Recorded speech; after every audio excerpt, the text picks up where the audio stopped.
আসসালামু আলাইকুম। বিশ্বের শীর্ষ গুরুত্বপূর্ণ আন্তর্জাতিক সংবাদে আপনাদের সাথে আছি আমি ওমর ফারুক। শুরুতেই সংবাদ শিরোনাম। অস্ট্রেলিয়ার বন্ডি সমুদ্র সৈকতে ২ বন্দুকধারীর আক্রমণে কমপক্ষে ১০ জন ইহুদি নিহত এবং ১২ জন আহত। বিশ্বের দ্বিতীয় দেশ হিসেবে ন্যানো হেলিকপ্টার বানালো তুরস্ক। স্টেলথ ড্রোন খাতে তুরস্কের নতুন সাফল্য। ড্রোন রপ্তানির বাজারে প্রবেশ করল মিশর। তুরস্কের তাইফুন ক্ষেপণাস্ত্রের নতুন সফল পরীক্ষা। রাশিয়ার জব্দকৃত ড্রলার দিয়ে তৈরি ইউক্রেন তহবিল নিয়ে ইউরোপে বিভাজন, ইতালির আপত্তিতে ধাক্কা খেল পরিকল্পনা। গাজায় আন্তর্জাতিক স্থিতিশীলতা বাহিনী গঠনে দোহায় বৈঠক। সুদানে জাতিসংঘ ঘাঁটিতে সন্ত্রাসী হামলা, আরএসএফ বাহিনীর এই হামলায় বাংলাদেশ সেনাবাহিনীর ৬ জন নিহত। ইউক্রেনকে ন্যাটোর মতো নিরাপত্তা গ্যারান্টি দিতে চায় যুক্তরাষ্ট্র। সোমালিয়ায় তুরস্কের মহাকাশ কেন্দ্র নির্মাণ শুরু।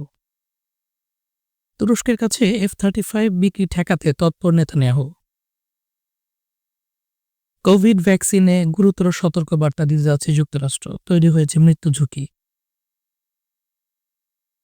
যুক্তরাষ্ট্রের জাতীয় নিরাপত্তা কৌশল NSS এর একটি ফাঁস হওয়া নথি প্রকাশ, ইউরোপকে দুর্বল করার পরিকল্পনা ট্রাম্পের। ইসরায়েলের প্রতিরক্ষা সক্ষমতার তুলনায় ইরানের মিসাইল উৎপাদন ক্ষমতা অনেক বেশি। পরমাণু ইস্যুতে ইরানকে সমর্থন অব্যাহত রাখার ঘোষণা দিলেন পুতিন। হিজবুল্লাহকে নিরস্ত্র করতে একটি সর্বাত্মক সামরিক আক্রমণের পরিকল্পনা প্রস্তুত করেছে ইসরায়েল। জর্ডানকে প্রতিশ্রুত ৫ কোটি ঘনমিটার পানি সরবরাহ করবে না ইসরায়েল। যুক্তরাষ্ট্র পাকিস্তানের F-16 যুদ্ধবিমান বহর আধুনিকায়নের জন্য $৬৮৬ মিলিয়ন একটি প্যাকেজ অনুমোদন করেছে। মিসাইল ও ড্রোন প্রযুক্তির বিনিময়ে ইউক্রেনকে MiG-29 যুদ্ধবিমান দেবে পোল্যান্ড। এতক্ষণ শুনছিলেন শিরোনাম, এবারে বিস্তারিত। সুদানে জাতিসংঘ ঘাঁটিতে সন্ত্রাসী হামলায় বাংলাদেশ সেনাবাহিনীর ৬ জন নিহত। সুদানের আবেই এলাকায় অবস্থিত জাতিসংঘ শান্তিরক্ষা মিশনের একটি ঘাঁটিতে সন্ত্রাসীদের অতর্কিত আক্রমণে বাংলাদেশ সেনাবাহিনীর মোট ১৪ জন শান্তিরক্ষী হতাহত হয়েছেন।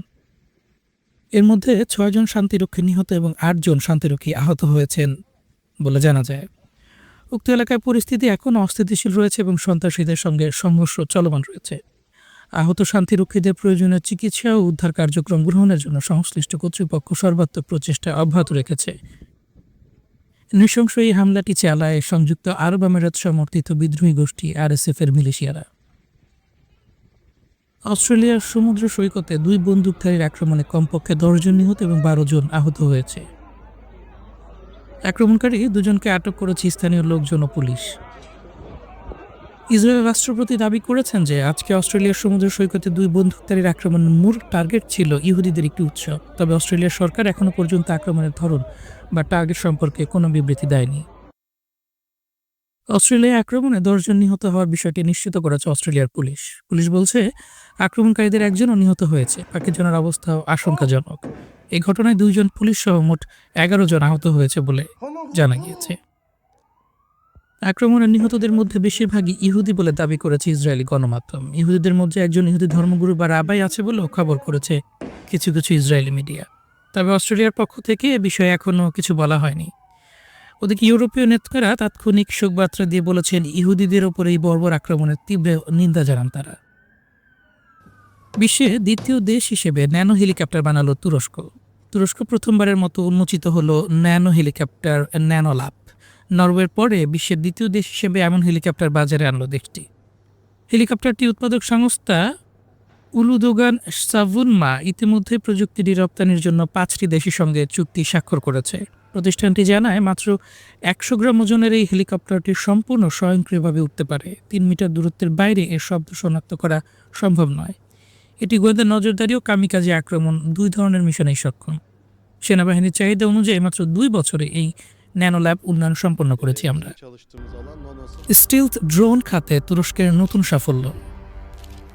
তুরস্কের স্টিলথ আক্রমণ ড্রোন প্রথমবারের মতো অভ্যন্তরীণ অস্ত্র বহন করে সফল ফায়ারিং পরীক্ষা সম্পন্ন করেছে। ৬,০০০ মিটার উচ্চতা ও ঘন্টায় ৩৩৩ কিলোমিটার গতিতে ড্রোনটি নিজের ভেতরের অস্ত্র কক্ষ থেকে গোলাবারুদ নিক্ষেপ করতে সক্ষম। কর্তৃপক্ষ জানিয়েছে ভবিষ্যতে একক মিশনে আনকা-3 সর্বোচ্চ 8টি টুলউইন বহন করতে সক্ষম করার কাজ চলছে। ড্রোন রপ্তানির বাজারে প্রবেশ করল মিশর। নতুন জাব্বার কামিকাজে ড্রোন উন্মোচনের 10 দিনেরও কম সময়ের মধ্যে রপ্তানি চুক্তি পেয়েছে মধ্যপ্রাচ্যের বৃহত্তম সামরিক শক্তিধর দেশটি। মিশরীয় গণমাধ্যমের তথ্য অনুযায়ী 3টি আন্তর্জাতিক ক্রেতা ইতিমধ্যেই ড্রোনের জন্য চুক্তি স্বাক্ষর করেছে, যদিও তারা তাদের নাম উল্লেখ করেনি। ড্রোনটির নকশা ও সক্ষমতা ইরানের শাহেদ কামিকাজি ড্রোনের সঙ্গে মিল রয়েছে। এর রেঞ্জ 1000 কিলোমিটারেরও বেশি, ফলে এটি দূরপাল্লায় আঘাত হানতে সক্ষম। তুরস্কের তাইফুন ক্ষেপণাস্ত্রের নতুন সফল পরীক্ষা সম্পন্ন। তুরস্ক তাদের নিজস্বভাবে তৈরি তাইফুন ব্যালিস্টিক ক্ষেপণাস্ত্রের আরেকটি সফল পরীক্ষা সম্পন্ন করেছে। প্রতিরক্ষা প্রতিষ্ঠান রকেটসানের তৈরি এই ক্ষেপণাস্ত্রটি কৃষ্ণ সাগরে নির্ধারিত লক্ষ্যবস্তুতে অত্যন্ত নিখুঁতভাবে আঘাত হানতে সক্ষম বলে প্রমাণিত হয়েছে। তুরস্কের প্রতিরক্ষা সূত্র জানায়, বর্তমানে ব্যবহৃত তাইফুন ক্ষেপণাস্ত্রের পাল্লা আনুমানিক 500 থেকে 800 কিলোমিটার। তবে এর পাল্লার পাশাপাশি আরও শক্তিশালী একটি সংস্করণ তাইফুন ব্লক 4 উন্নয়ন কাজ চলছে। নতুন এই ব্লক 4 সংস্করণটির ওজন প্রায় 7 টন হতে পারে এবং এর সর্বোচ্চ পাল্লা 1000 কিলোমিটার পর্যন্ত বাড়ানো হবে বলে ধারণা করা হচ্ছে। এটি চালানোর ক্ষেত্রে জিপিএস ও ইনার্শিয়াল নেভিগেটিং সিস্টেম অথবা শুধুমাত্র ইনার্শিয়াল গাইডেন্স ব্যবহার করতে সক্ষম। তুরস্কের কাছে F-35 বিক্রি ঠেকাতে তৎপর নেতানিয়াহু। ইসরায়েলের প্রধানমন্ত্রী বেনিয়ামিন নেতানিয়াহু নীরবে যুক্তরাষ্ট্রের তুরস্ক ও সৌদি আরবের কাছে F-35 যুদ্ধবিমান ঠেকানোর চেষ্টা করছে, যেখানে তুরস্কের বিষয়টি নিয়ে তারা সবচেয়ে বেশি উদ্বিগ্ন। তবে এ নিয়ে মার্কিন প্রেসিডেন্ট ডোনাল্ড ট্রাম্পের সঙ্গে প্রকাশ্যে কোনো বিরোধে যেতে চান না নেতানিয়াহু, কারণ ট্রাম্প প্রশাসন তুরস্কের প্রতি তুলনামূলক ইতিবাচক অবস্থান নিয়েছে। এ কারণেই তিনি আগের মতো প্রকাশ্যে বিরোধিতার পথে না গিয়ে ট্রাম্পের ঘনিষ্ঠ মহলে নীরবে কূটনৈতিক তৎপরতার ওপর ভরসা করছেন। গত 1 ডিসেম্বর লকহিড মার্টিনের শীর্ষ কর্মকর্তাদের সঙ্গে এক বৈঠকে নেতানিয়াহু আলোচনা করেন, যদি আঞ্চলিক প্রতিদ্বন্দ্বী রাষ্ট্রগুলো F-35 পেয়ে যায় তাহলে কিভাবে ইসরায়েলের বিশেষ সুবিধা বজায় রাখা যায়। ইসরায়েলি কর্মকর্তারা বিশেষভাবে তুরস্ককে নিয়ে উদ্বিগ্ন। তাদের আশঙ্কা, প্রেসিডেন্ট রিসেপ তাইপ এরদোয়ানের অতীতে ইসরায়েল বিরোধী বক্তব্য এবং হুমকির প্রেক্ষাপটে F-35 এর উন্নত স্টেলথ প্রযুক্তি ইসরায়েলের আগাম সতর্কতা ও প্রতিরক্ষা ব্যবস্থাকে দুর্বল করতে পারে। কোভিড ভ্যাকসিনে গুরুতর সতর্কবার্তা দিতে যাচ্ছে যুক্তরাষ্ট্র। যুক্তরাষ্ট্রের ফুড অ্যান্ড ড্রাগ অ্যাডমিনিস্ট্রেশন কোভিড-19 ভ্যাকসিনে তাদের সবচেয়ে গুরুতর সতর্কবার্তা ব্ল্যাক বক্স ওয়ার্নিং যুক্ত করার পরিকল্পনা করছে। উল্লেখ্য, ব্ল্যাক বক্স ওয়ার্নিং হলো FDA এর সবচেয়ে কঠোর সতর্কবার্তা, যা সাধারণত এমন ওষুধে দেওয়া হয় যেখানে মৃত্যু বা গুরুতর ক্ষতির ঝুঁকি থাকে। যুক্তরাষ্ট্রের জাতীয় নিরাপত্তা কৌশল NSS এর একটি নথি ফাঁস হয়েছে, যেখানে দেখা যাচ্ছে ইউরোপকে দুর্বল করার পরিকল্পনা নিয়েছেন ট্রাম্প। যুক্তরাষ্ট্রের জাতীয় নিরাপত্তা কৌশল NSS এর একটি ফাঁস খসড়া নথি দেখাচ্ছে যে ট্রাম্প প্রশাসনের পরিকল্পনা ছিল ইউরোপীয় ইউনিয়নকে দুর্বল করা এবং কিছু দেশকে ইউ থেকে দূরে সরিয়ে আনা। যুক্তরাষ্ট্র অস্ট্রিয়া, হাঙ্গেরি, ইতালি এবং পোল্যান্ডকে ইউরোপীয় ইউনিয়ন থেকে দূরত্ব বজায় রাখতে অথবা প্রয়োজনে ইউরোপীয় ইউনিয়ন ছেড়ে বেরিয়ে আসতে উৎসাহিত করার পরিকল্পনা করছিল। রিপোর্ট অনুযায়ী এই কৌশলটিকে বলা হচ্ছে মেক ইউরোপ গ্রেট এগেইন, যার উদ্দেশ্য ছিল ব্রাসেলসের প্রভাব দুর্বল করা এবং সদস্য রাষ্ট্রগুলোর জাতীয় সার্বভৌমত্ব শক্তিশালী করা।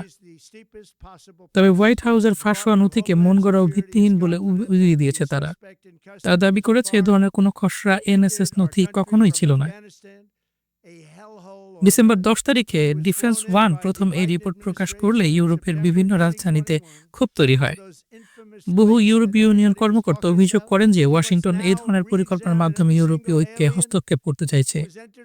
সূত্র দ্য টেলিগ্রাফ।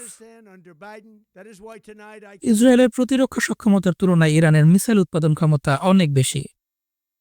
ইরানের হাতে বর্তমানে প্রায় 2000 ভারী ব্যালিস্টিক মিসাইল রয়েছে, যা 12 দিনের যুদ্ধের আগেও ছিল একই পরিমাণে।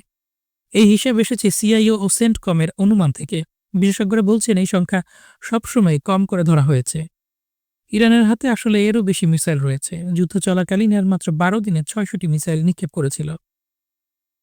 যদি এই অনুমানকে সঠিক ধরা হয় তবে ইরান মাত্র 6 মাসে পুরো মজুদ পুনরায় পূরণ করে ফেলেছে। অন্যদিকে ইসরায়েল একই সময় তাদের air defence, interceptor missile, third arrow ইত্যাদি মাত্র 20% পূরণ করতে সক্ষম হয়েছে। এর মানে দাঁড়ায় দীর্ঘমেয়াদী যুদ্ধের ক্ষেত্রে ইরানের মিসাইল উৎপাদন ক্ষমতা ইসরায়েলের প্রতিরক্ষা ব্যবস্থার পূরণের সক্ষমতার চাইতে অনেক বেশি। সূত্র টাইমস অফ ইসরায়েল। পরমাণু ইস্যুতে ইরানকে সমর্থন অব্যাহত রাখার ঘোষণা দিলেন পুতিন। রাশিয়ার প্রেসিডেন্ট ভ্লাদিমির পুতিন বলেছেন, আন্তর্জাতিক পর্যায়ে ইরানকে সমর্থন অব্যাহত রাখবে মস্কো, বিশেষ করে তেহরান পরমাণু ইস্যুতে। আজ তুর্কমেনিস্তানের রাজধানী আশগাবাতে অনুষ্ঠিত ইন্টারন্যাশনাল পিস অ্যান্ড ট্রাস্ট সামিটে ইরানের প্রেসিডেন্ট মাসুদ পেজিশকিয়ানের সঙ্গে বৈঠকে পুতিন বলেন, রুশ কূটনীতিকরা ইরানিদের সঙ্গে নিয়মিত যোগাযোগ রাখছেন এবং জাতিসংঘ সহ বিভিন্ন আন্তর্জাতিক মঞ্চে রাশিয়া ইরানের পক্ষে অবস্থান বজায় রাখছেন। ইরানি প্রেসিডেন্ট পেজিশকিয়ান রাশিয়ার এই কূটনৈতিক সমর্থনের জন্য পুতিনকে ধন্যবাদ জানান। তিনি বলেন, জানুয়ারিতে দুই দেশের মধ্যে স্বাক্ষরিত কৌশলগত সহযোগিতা চুক্তি বাস্তবায়ন আরও এগিয়ে নিতে তেহরান আগ্রহী। হিজবুল্লাহকে নিরস্ত্র করতে একটি সর্বাত্মক সামরিক আক্রমণের পরিকল্পনা প্রস্তুত করছে ইসরায়েল। ২০২৫ সালের শেষ নাগাদ লেবানন সরকার ও সেনাবাহিনী যদি হিজবুল্লাহকে নিরস্ত্র করতে ব্যর্থ হয়, তবে ইসরায়েল নিজ উদ্যোগে সামরিক পদক্ষেপ নেবে বলে জানিয়ে দিয়েছে। সম্ভাব্য অভিযানের প্রস্তুতিতে ইসরায়েলি বিমান বাহিনী সম্প্রতি বড় আকারের প্রশিক্ষণ মহড়া পরিচালনা করেছে। ইতিমধ্যে ইসরায়েল এই অবস্থান যুক্তরাষ্ট্রকে আনুষ্ঠানিকভাবে জানিয়ে দিয়েছে এবং ওয়াশিংটন এরপর লেবানন সরকারকে এই সতর্কবার্তা পৌঁছে দেয়। যেভাবে লেবানন সরকার জানিয়েছে, হিজবুল্লাহকে নিরস্ত্র করা জটিল বিষয় এবং এর জন্য তাদের আরও সময় প্রয়োজন। সূত্র কান নিউজ। মিসাইল ও ড্রোন প্রযুক্তির বিনিময়ে ইউক্রেনকে মিগ-29 যুদ্ধবিমান দেবে পোল্যান্ড। পোল্যান্ড ও ইউক্রেনের মধ্যে আলোচনা চলছে, যেখানে পোল্যান্ড তাদের কাছে থাকা শেষ প্রায় 14টি মিগ-29 যুদ্ধবিমান ইউক্রেনকে দিতে পারে। তবে এবার এটি হবে প্রযুক্তি বিনিময় চুক্তি, 2022 সালের মতো নিছক সহায়তা নয়। সূত্র মতে ইউক্রেন পাবে যুদ্ধবিমান মিগ-29, অস্ত্র, অতিরিক্ত যন্ত্রাংশ। এর বিনিময়ে পোল্যান্ড চাইছে ইউক্রেনের ড্রোন প্রযুক্তি ও মিসাইল প্রযুক্তি। উল্লেখ্য, এই উদ্যোগকে সমর্থন দিচ্ছেন পোল্যান্ডের প্রধানমন্ত্রী ডোনাল্ড টাস্ক। এ বিষয়ে চূড়ান্ত সিদ্ধান্ত আগামী কয়েক সপ্তাহের মধ্যেই আসতে পারে। সূত্র পলিটিকো ইউরোপ। যুক্তরাষ্ট্র ও পাকিস্তানের F-16 যুদ্ধবিমান বহর আধুনিকায়নের জন্য $686 মিলিয়ন একটি প্যাকেজ অনুমোদন করেছে। বিষয়টি সম্পর্কে মার্কিন কংগ্রেসকে ইতিমধ্যে অবহিত করেছে ডিফেন্স সিকিউরিটি কোঅপারেশন এজেন্সি। এই প্যাকেজটিতে থাকছে উন্নত লিঙ্ক 16 ডাটা লিঙ্ক সিস্টেম, আধুনিক এভিওনিক্স আপগ্রেড, রক্ষণাবেক্ষণ ও লজিস্টিক সহায়তা, প্রয়োজনীয় টেকনিক্যাল সাপোর্ট, খুচরা যন্ত্রাংশ। দর্শক, এই ছিল এখনকার মতো সর্বশেষ সংবাদ। আমাদের পরবর্তী সংবাদ দেখতে লাইক, কমেন্ট, শেয়ার এবং সাবস্ক্রাইব করে সাথেই থাকুন।